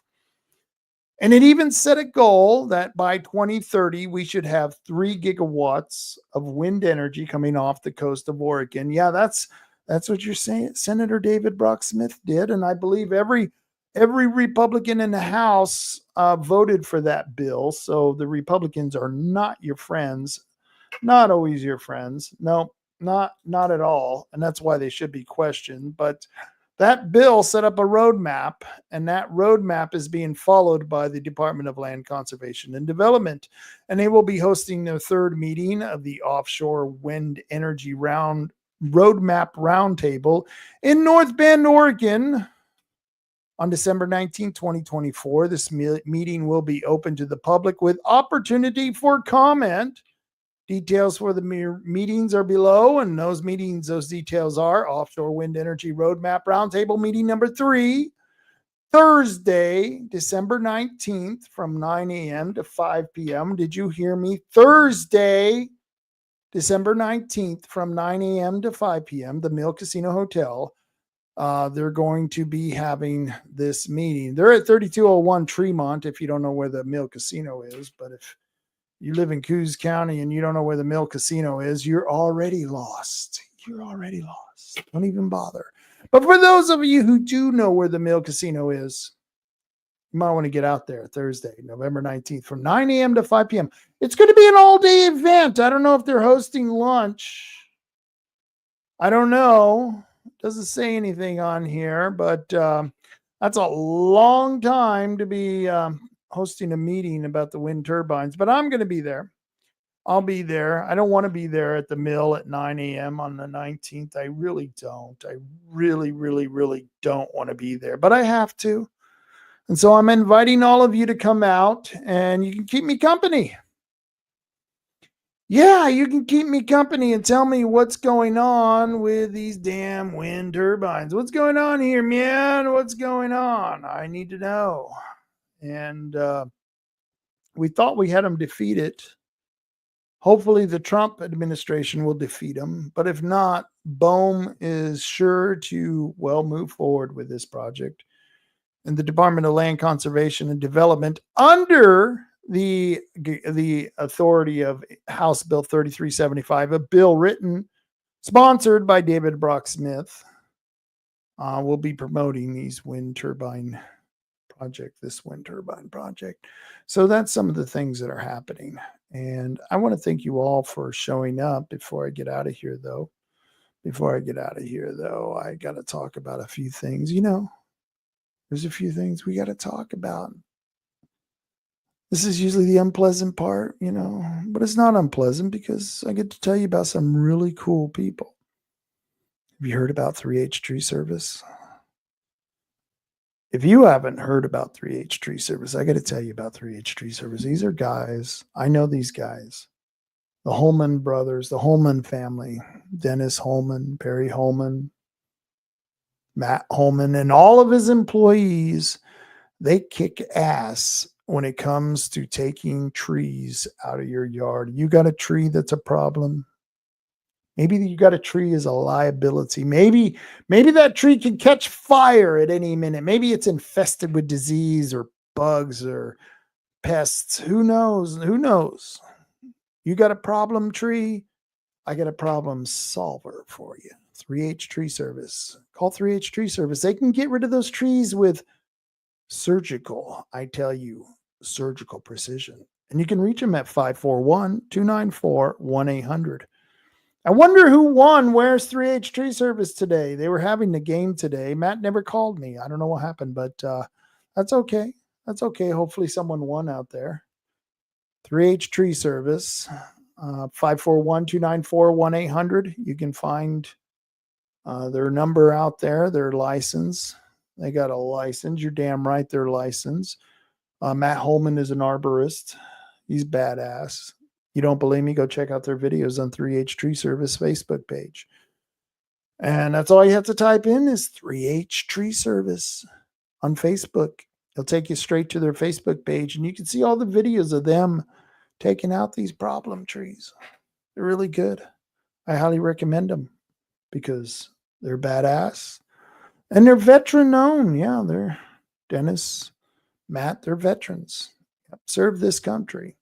So you may want to use a company to take out trees who are owned by veterans. And that would be 3H Tree Service, 541-294-1800. And of course, Tim from Tom and Gigs. Tim didn't call me. Tim, what's the matter with you? I miss your regular rant on a weekly basis. But Tom and Gigs, they're having their they're having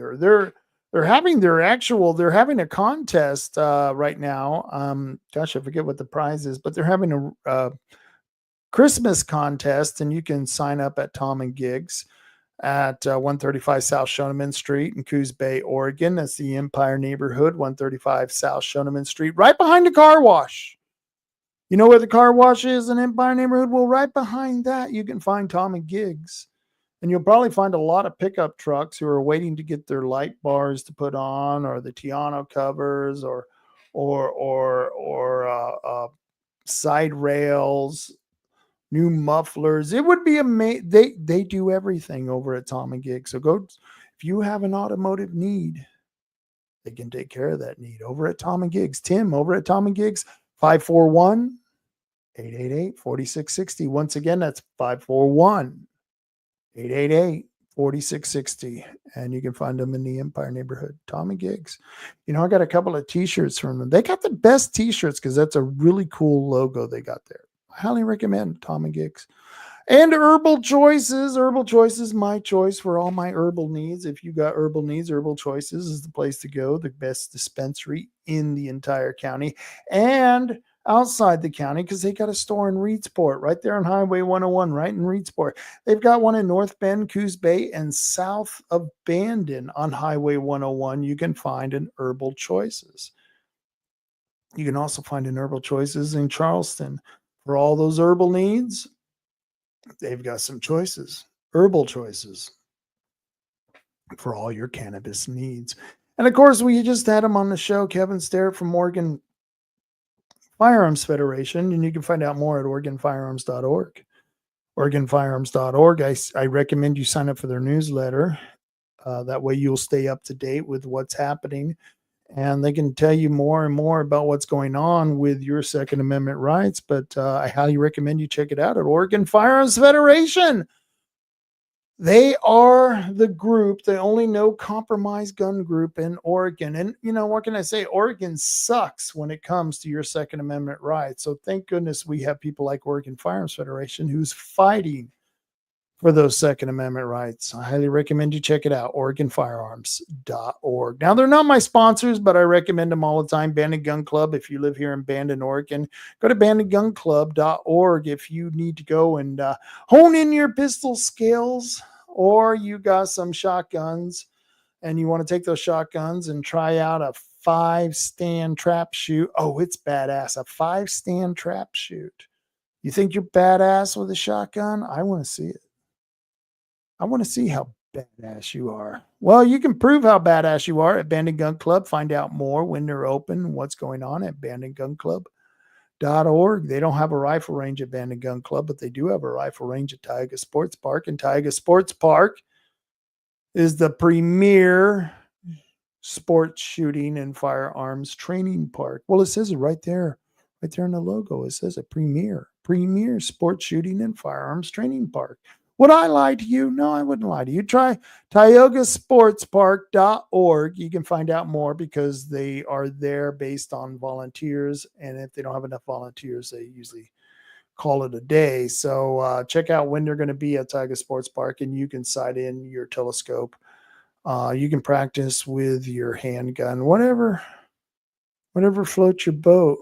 I do know they won't let you use tannerite on the shooting range. We asked if we can use tannerite. They won't let you. That's crazy. I don't know. Maybe we're crazy. But I do got to ask that if you are watching the show and you're watching the show on YouTube, you're watching the show on Rumble or on X, please like, share, and subscribe to my channel. It helps me out and it helps me get the word out. If you want to find out more about what I'm doing and what I'm into, go to robtaylorreport.com. Go to my blog page on robtaylorreport.com, and you'll find a whole bunch of interesting news stories. I always try to put interesting news stories up there. Usually they're local, but they're not all local. And it's cool to stay up with that local stuff because who else is going to cover it if not me? You don't even find stories that I report here on the local news. They're not going to tell you at the local news about the budget cuts that they're making at the Board of Commissioners meeting today. That doesn't really happen a whole lot. Well, it's happening today, right now. I'm doing it. And so that's why you should tune in and invite others to tune in.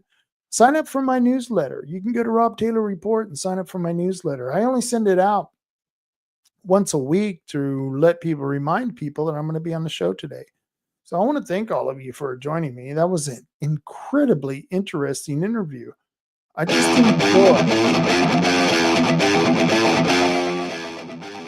enjoyed it when Kevin Starrett comes on the air. He really adds a good balance to what's going on. Oh my God. I'm going to have to cut the music. Cut the music, folks. I got Chris Castleman. I was just about to go off the air, but by God, I tell you, I've got Chris Castleman on the air. Chris, how's it going, man? Hey, pretty good. Sorry about that. The meeting went long, and then I didn't have cell service, and so now I'm at the new Coquille Library.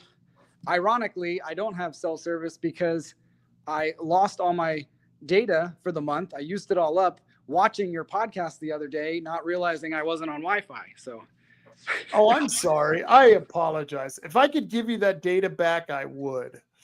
there you go. So what happened? I heard there was yelling. I heard there was screaming. I heard there was crying. What happened? Lots of crazy stuff, but yeah, the biggest moment of the day was a guy named Jeremy walking out during the vote and said, "This is why people don't trust you." And Commissioner John Sweet, flipped him the bird, and that kind of shook up the whole meeting.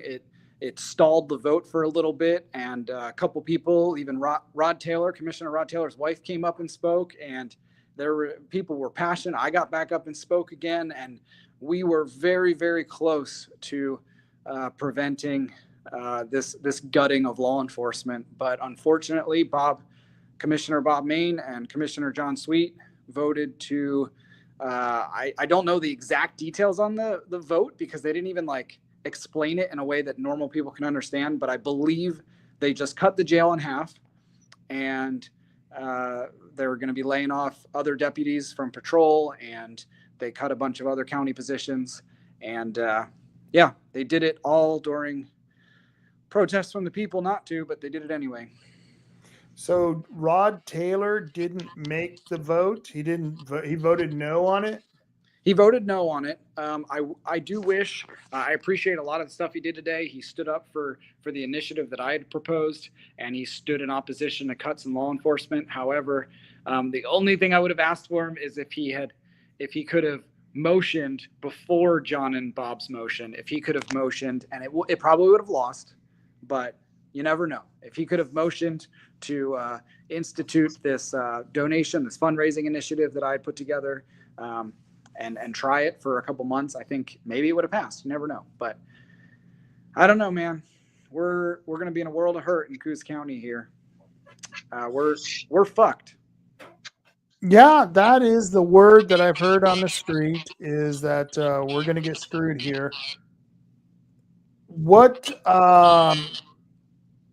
the first direct effect? What do you think is going to be the first direct effect on the people?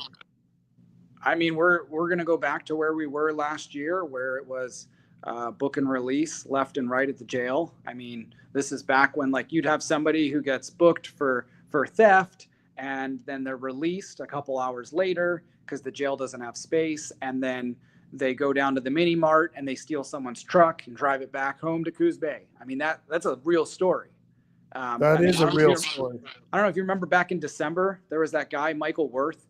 He wasn't even from this area, but he just showed up here and he started lighting fires every single day all over Coos Bay and North Bend, lighting trash cans, mailboxes, people's yards on fire. It was absolutely nuts.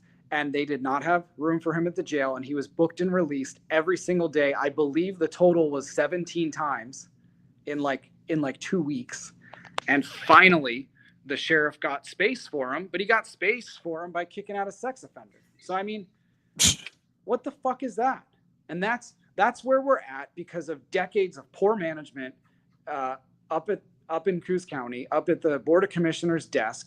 And this is why elections matter. And I hate that phrase. I hate hearing that from people because it's nothing you can do about today. But man, give us a prediction. We got Drew Farmer coming in as commissioner. What do you think he's going to do different? And what do you think the commissioner is going to do different to solve this problem? I do not like Drew's politics. I do not like Drew's principles, if you could even say that he has some.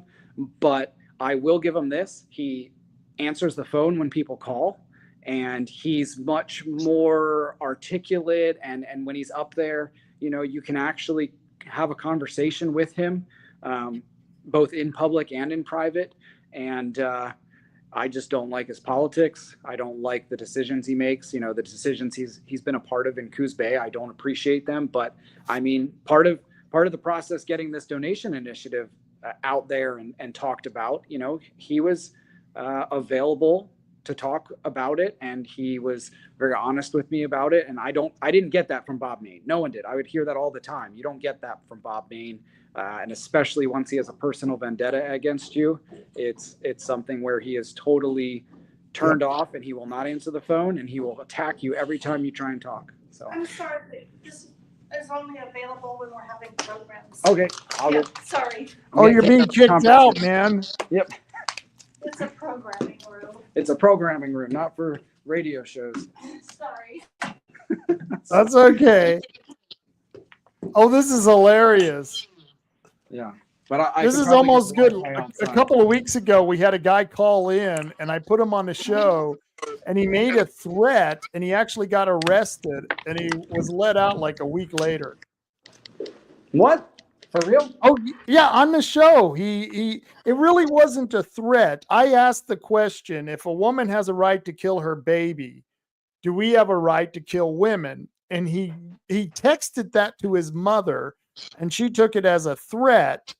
And the police showed up and arrested him for threatening her. Well, can you still hear me? Oh yeah. All right. It was choppy for a second, but yeah, that's crazy. No threats on live streams. Those aren't good. Good deal. So tell people about your idea, and it's an idea that's it's growing. I imagine it's going to move forward and take legs, especially after tonight's work session, about the donations and how people can donate. Well, we'll see. I mean, okay, so I'll describe it first. So essentially, I'm asking for a dollar for dollar match. So if a citizen wants to donate $100, the county would match it $100 from some reserve fund, or like, for instance, the solid waste just came in $1.6 million under budget for a project. So there's money there that they could use to match these donations. And we would be hoping to raise $2.4 million for a year. And those donations would be able to save the jail. That's the second pot of the jail, and all the patrol deputies. And they would also save some of the prosecutors at the DA's office. It would save all of those things. And it's it's doable, but we need a vote from the commissioners to okay that dollar match. Without it, it doesn't work. I tried it. You can't go door to door and ask people to donate when it's not a thing that the county's involved with, right? We're not going to just give extra money to the county just because, right? If they're not committed to law enforcement and not committed to making a difference, you know, people aren't just going to donate that money. So that was the catch, and I think that's what really hung up with them, was that it would be a dollar match. They weren't willing to do that. So they did mention during the meeting that they would have it on an agenda at a Board of Commissioners meeting in 2 weeks, but they just voted to lay off jail deputies and patrol deputies.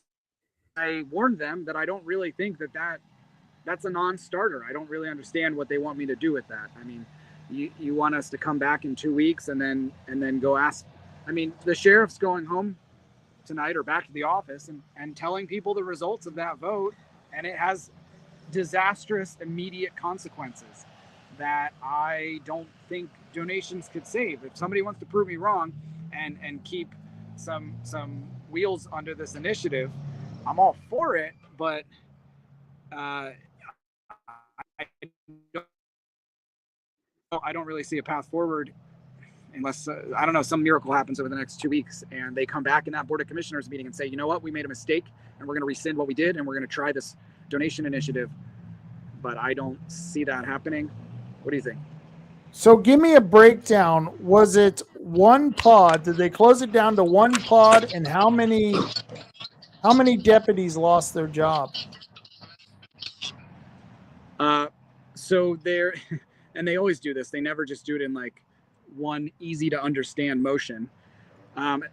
What I recall, it was one pot of the jail, which is 7 jail deputies. And then they made 5.5 positions worth of cuts in other departments. I believe the DA's office got 2, HR was 1, I can't remember the others, but it was like the surveyor or something like that. So, and one in finance maybe. It's 5.5 positions, so 12 and a half total. But that's nowhere near. They're in a $4 million deficit. So Right. those totals prior to unemployment is like 1.5 million. So then you have unemployment, which is in the realm of like $100,000 and $200,000, which would cut into those savings. So you're looking at just over $1 million, and they need to patch the budget by $4 million. So this is absolute asinine insanity. This is just the beginning of the cuts, and they don't know what they're doing. They're so disorganized. They have no freaking clue how to make a decision, how to understand maybe an alternate solution. I mean, they don't know how to think on the fly. We're dealing with dinosaurs, idiots. I would say the only exception to that is Rod Taylor at this moment, Commissioner Rod Taylor. He seemed mildly agreeable to trying this out. He's very opposed to law enforcement cuts. But he also, he's sometimes difficult to work with. So it's not like pie and ice cream. I don't know. Right. Totally not. I've worked on this for hardcore for the past couple of weeks. Every single day, all day long, I've been doing focus groups. I've been going door to door. I've been having live streams. I've been, oh my gosh, multi-hour long phone calls with county officials. I met with the sheriff. I met with Drew Farmer. I mean, on several occasions, and spoken with John Sweet and Rod. And I mean, like, this has been a huge undertaking the past few weeks, and I did not get cooperation from anyone except for citizens who understand the impact this will have on their community. I did not get that conveyed by any single public official. None. Not surprising to me. And sounds like politics as usual in Coos County. Well, we're going to change that, right? I hope so. Well, if there's anything else you want to report, go ahead. Otherwise, I'm good. That's it. The only thing I'd say is tomorrow, not that people love more meetings, but tomorrow at 9:30, they have the Board of Commissioner meeting, and one of the agenda items at the very end is about forming an efficiency committee. This is modeled after Elon Musk and Vivek. I can't say his last name, but the DOGE, the Doge Government Efficiency Committee at the federal level. Well, we're having one at the local level. Rob Taylor was a part of that. A lady by the name of Brandy Martindale, who's considering, and I hope she considers, a run for county commissioner. She was a part of that. And so hopefully it works. Hopefully we get the votes for it tomorrow and they form this committee.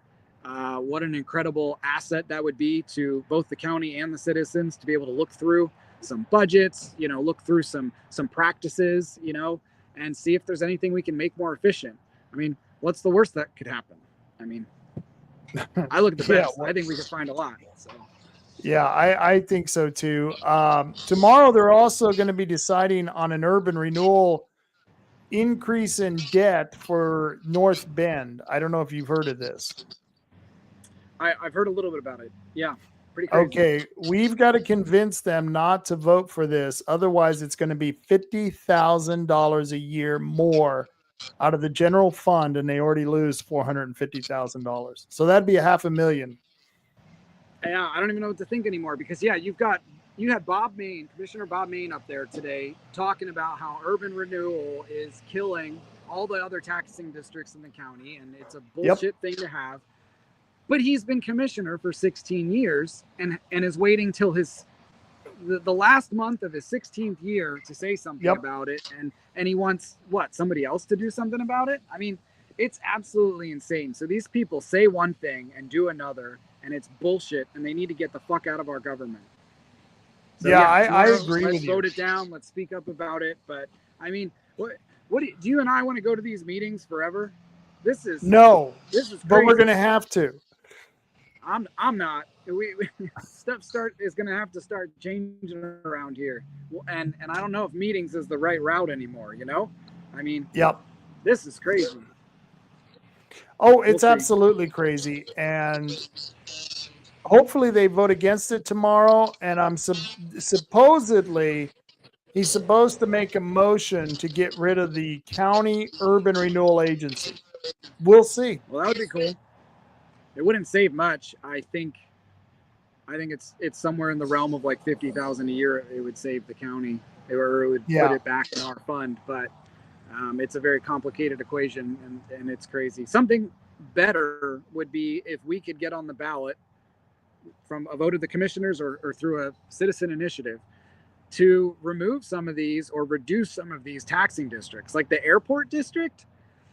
They get like a little over $1 million a year from the Coos County property taxes, and they don't need it. They have an over $20 million budget for an airport that looks fantastic. I don't think they need any more of our money. They're profitable. They don't need $1.5 million from Coos County citizens, and we should do away with that. And that would come off your property tax bill. Same thing. I think college education is important. I think any education is important, but right now it's 4.5 million is the number that goes into SWAC, into the community college. Do they need that money? They have an over $20 million budget, or could we cut that in half and they add $50 per credit hour to the tuition bill? That's not unreasonable. And we need to start having conversations like that on a county-wide level. And I don't know. I'd be interested in being part of that.